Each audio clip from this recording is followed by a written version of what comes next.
저랑 같이 인사하도록 합시다. 당신을 보니 살맛이 납니다. 네, 오늘 본문의 말씀을 가지고 풍요로운 삶을 사십니까? 라는 제목으로 함께 따라해봅시다. 한번 따라해봅시다. 당신은 풍요로운 삶을 사십니까? 옆 사람에게 물어보세요. 풍요로우십니까?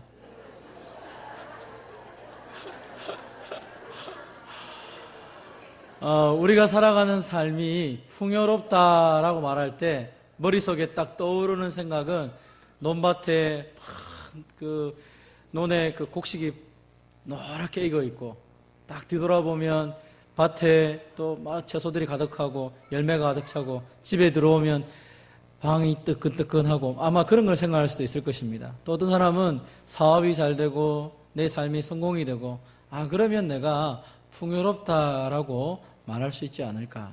사실은 풍요롭다는 단어 자체가 시대의 영향을 많이 받는 것 같습니다. 불과 100년 전만 해도 풍요롭고 행복한 삶이라고 말하면 하루 밥 3끼 먹고 등 두들기고 배 두들기고 그렇게 살 수 있으면 나는 풍요롭다, 부자다, 행복하다라고 말을 했습니다. 미에 대한 개념이 달라진 것처럼 미스 코리아, 우리 처음에 미스 코리아들 여러분 사진 보신 적 있죠? 약간 통통합니다. 통통한 여자들이 미스 코리아에 다 뽑혔는데 지금은 거의 미스 코리아 하면 이 손가락 이렇게 하면 잡히더라고, 허리가. 이 정도의 사람이 미스 코리아라 얘기하는데 미의 개념이 달라진 것이죠. 풍요의 개념도 달라지고 있습니다. 사실 지금은 물질 중심의 시대를 살고 있기 때문에 부자는 돈 많은 사람이다라고 이야기를 합니다. 그러나 조금만한 선진국에 가보면 돈 많은 사람이 부자고 돈 많은 사람이 풍요로운 삶을 사는 것이 아니라는 것을 알고 있습니다. 어쩌면 조그만 가보면 미국이라든지 어떤 우리 주위에 가보면 어떻게 하면 많이 베풀고 사는가, 어떻게 하면 가진 것을 오늘 우리 집사님 기도하신 것처럼 나누며 사는가, 그것이 풍요의 기준이 되기도 합니다. 그렇다면 하나님은 우리의 인생을 볼 때 어떤 삶이 풍요롭다라고 말할 수 있을까요? 성경에서 풍요롭다라고 말할 때 하나의 머릿속에 떠오르는 장면은 바로 이 장면일 것입니다.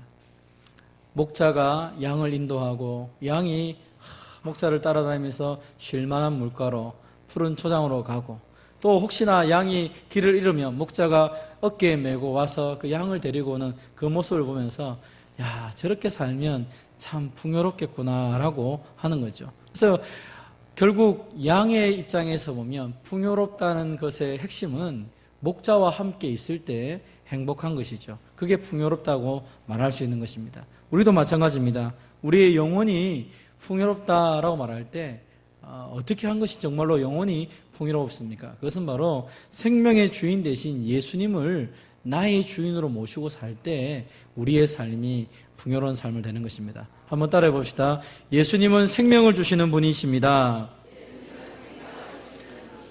그 생명을 주시는 분이 나와 함께 있기 때문에 우리의 삶이 풍성한 삶을 살아가는 거죠. 근데 보면 양의 입장에서 보면 도둑놈도 있고요. 또 양을 이렇게 돈의 구실로 보는 사꾼도 있고요. 양의 입장에서 보면 이리도 있고요. 주위에 많은 어려움들이 산재되어 있습니다. 그렇지만 목자와 함께 있으면 목자가 가는 대로 가면 생명을 얻고 목자와 함께 있으면 풍성한 삶을 살게 되는 것입니다. 마찬가지로 우리도 우리 인생이 이런 관점으로 다시 우리를 돌아볼 필요가 있습니다. 혹 내 삶이 지금 도둑맞은 인생처럼 다 빼앗겨 버렸고 마치 이리가 양을 삼키는 것처럼 내 주위에 나를 이렇게 빼앗고 속이고 죽이기 위해서 많은 사람들이 위협을 하고 있다 할지라도 내가 주님과 함께 있고 목사이신 예수님이 나와 함께 있다면 두려워할 필요가 없음이 확실한 것입니다. 여러분, 이것은 우리의 신앙 고백과 달려있는 것입니다. 그래서 풍요로운 삶을 시작할 때도 그랬고 실제로 우리의 지금 신앙생활에서 예수님과 나는 어떤 관계를 가지는가, 그것이 우리의 삶에 굉장히 중요한 의미를 갖습니다.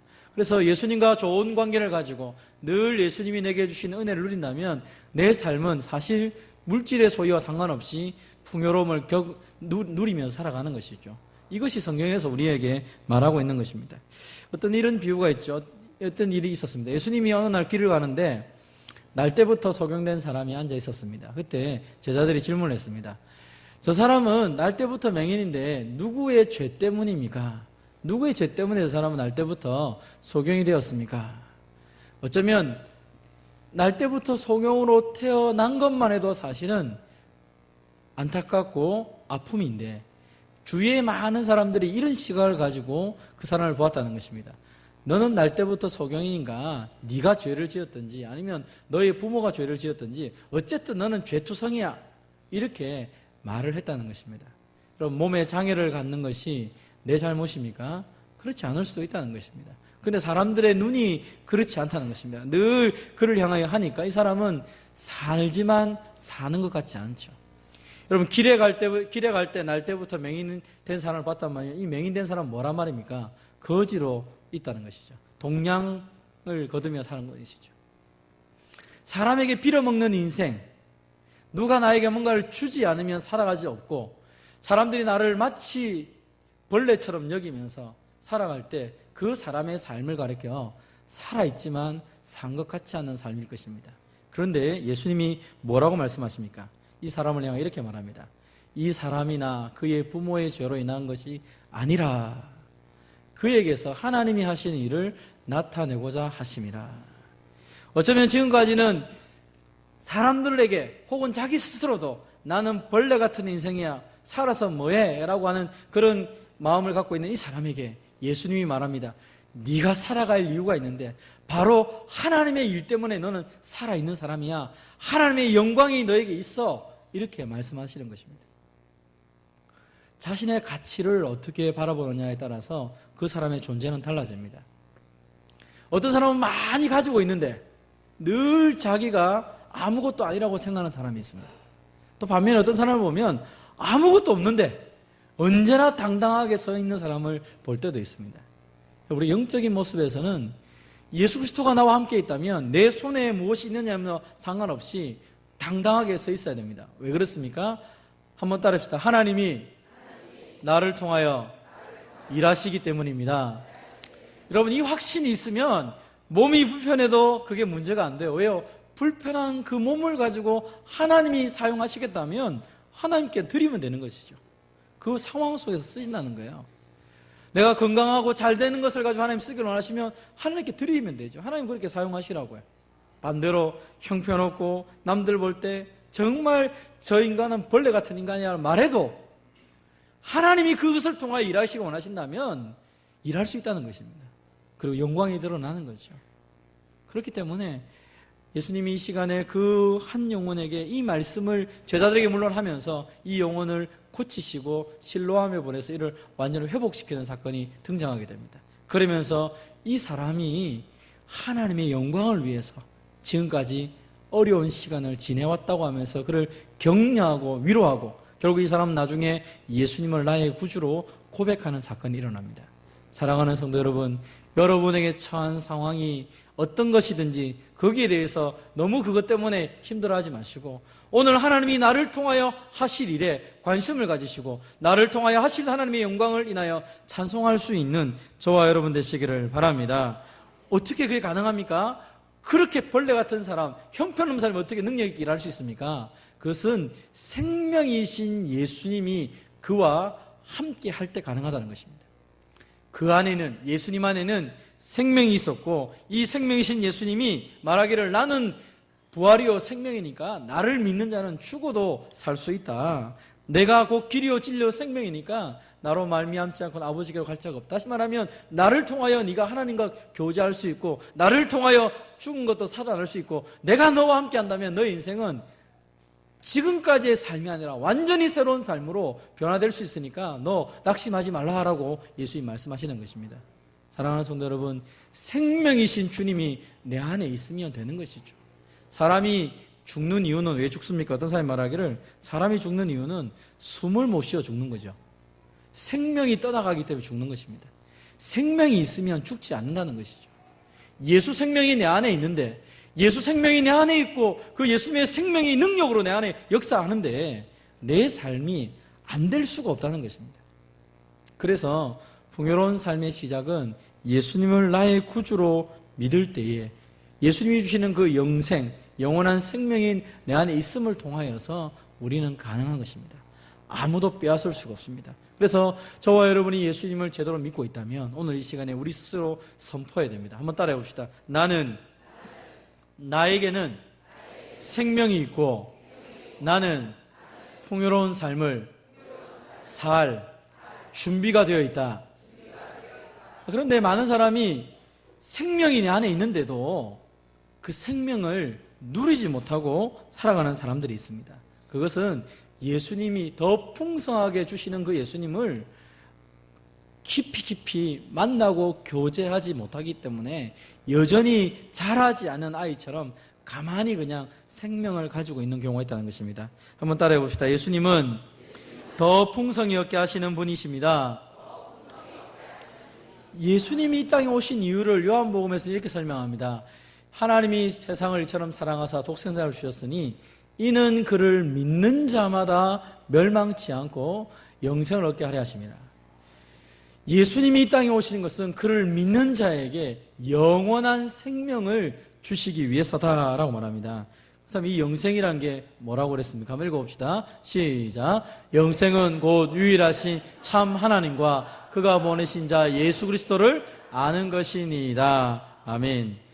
여러분, 우리가 성경을 읽습니다. 성경을 기록합니다. 성경에서 왜 성경을 기록합니까? 요한복음을 기록한 목적을 이렇게 말합니다. 같이 읽어봅시다. 시작. 오직 이것을 기록함은 너희로 예수께서 하나님의 아들 그리스도이심을 믿게 하려 하며 또 너희로 믿고 그 이름을 힘입어 생명을 얻게 하려 함이니라. 아멘. 여러분, 우리가 성경을 읽는 이유가 뭡니까? 교회 와서 예배를 드리는 이유가 뭡니까? 일단 그것을 통하여 가장 기본적인 것은 예수님과의 관계, 예수님을 믿고 예수를 믿음을 통하여 이 말씀이 내게 살아 움직임을 통하여 우리의 삶이 풍요로운 삶을 살아가도록 하기 위해서입니다.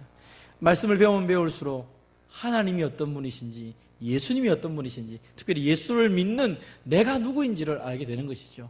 그러면서 지금까지 내가 TV를 통해 들었던 이야기나 사람들을 통해 들었던 이야기나 인터넷을 통해 보았던 그런 내용과 다른 정말로 변하지 않는 이 말씀을 통하여 나를 다시 규정하고 내 삶을 다시 하나님께 맡기면서 살아가는 것입니다. 하나님을 안다는 것은 지식적으로 아는 것이 아니죠. 당시의 바리새인들은 지식적으로 성경을 아니까 성경을 읽으면 읽을수록 예수님을 모른다는 것입니다.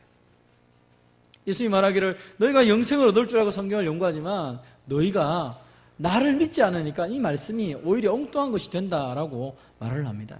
오늘날 성경 공부를 많이 하기도 하고 말씀에 대한 연구를 많이 합니다. 그런데 그것이 믿음으로 예수 그리스도를 통하여 우리에게 주신 하나님 말씀을 바라보지 않으면 아무런 도움이 안 될 때도 있습니다.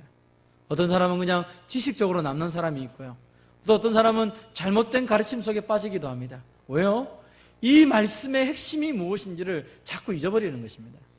그럼 말씀의 핵심은 예수 그리스도이시고 그 예수 그리스도를 통하여서 우리의 삶이 어떻게 변화되었고 하나님이 우리를 통하여 무엇을 하기 원하시는지를 끊임없이 말씀을 통해 알아가는 것이죠. 그리고 예수님을 알아가는 그 영생의 삶을 매일매일 살아가도록 만드는 것입니다. 우리에게는 다른 것이 필요한 것이 아니라 이 말씀을 가지고 주님과 교제하는 것이 우리에게 가장 필요하다고 성경은 말씀을 하는 것입니다.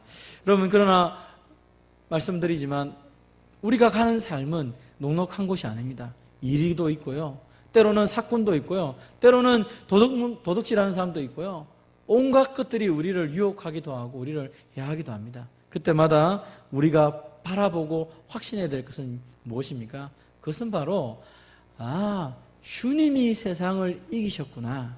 그 약속의 말씀을 붙잡고 세상을 이기신 주님이 지금 나와 함께하고 있다는 사실을 믿고 담대히 나가는 것입니다. 세상에서 너희가 환난을 당하나. 아니, 예수님 믿으면 풍요로운 삶을 살게 해주시겠다면서요. 근데 왜 환난이 옵니까? 환난이 온다 그랬죠. 환난을 통하여서 더 주님이 어떤 분이신지를 우리가 알아가기 때문입니다. 좋은 것이 좋은 것인 아는 방법은 안 좋은 것을 한번 맛을 봐야 돼요. 사실은 우리 인생에 어려움이 많이 닥칠 때마다 우리가 기본적으로 깨닫는 게 뭡니까? 우리에게 기본적으로 있는 것이 얼마나 귀한 줄 알죠. 사실은 부모님이 살아계실 때 부모님이 어떤 분인지 잘 모를 때가 있습니다. 그러나 내 인생에 어려움을 당하고 부모님이 돌아가시고 나면 그 어려운 순간 속에 생각나는 게 제일 먼저 부모님이 생각나죠. 그때 아버지가 이렇게 생각하셨구나. 엄마가 그때 이렇게 생각하셨구나. 내가 왜 살았을 때 왜 그걸 생각을 못했었지? 그런 생각할 때가 있습니다. 여러분, 우리 인생길 가운데 속에서 많은 일들을 만납니다. 그때마다 하나님이 우리에게 약속하신 게 뭐냐면 그 환난 때문에 너희가 넘어지지 않고 이미 너희에게는 예수 생명이 있고 내가 세상을 이겼기 때문에 나와 함께 끊임없이 교제하면서 이길 수 있으니까 어떤 일을 만나도 낙심하지 말라라고 말씀을 하시는 것입니다. 선한 목자 되신 예수님은 이미 우리를 위하여 목숨을 버려주셨습니다. 그러므로 사랑하는 성도 여러분, 풍요로운 삶은 이 예수님을 나의 구주로 믿고 그리고 이 예수님을 나의 주인으로 믿고 교제하며 살아갈 때 주어지는 하나님의 특별한 은혜인 것입니다. 이것은 사실은 특별한 은혜라고 말했지만 이것은 예수 그리스도를 나의 구주로 믿는 성도들이 당연히 누려야 될 특권인 것입니다. 풍요로운 삶이라는 교제를 가지고 우리가 공부를 했을 때 가장 먼저 살펴본 것이 이 부분입니다. 내가 어떻게 하나님의 자녀가 되었는지, 내가 어떻게 회개를 할 수 있는지, 어떻게 내 삶 가운데 속에서 하나님 앞에서 어떻게 성령 충만하며 살아갈 수 있는지, 그래서 내게 주어진 이 교제를, 이 세상과의 교제를 어떻게 해야 되고, 그리고 믿음의 생활인 성도들과 어떻게 교제를 해야 되고, 그리고 무엇보다도 내가 하나님의 뜻을 어떻게 붙잡고 살아가야 되는지를 이 과정을 통하여 배워나갑니다. 저는 풍요로운 삶을 마무리할 때마다 늘 생각한 것 중에 하나가 정말 성도들이 이 말씀을 붙잡고 교제를 함을 통하여 하나님과 풍요로운 삶을 살아가고 있는가에 대한 질문을 계속합니다. 우리가 풍요로운 삶을 공부하든지 혹은 그렇지 않아도 이 말씀 붙잡고 예수님 안에서 내가 정말로 풍요로운 삶을 살고 있는지는 끊임없이 우리가 질문을 해봐야 될 것 같습니다.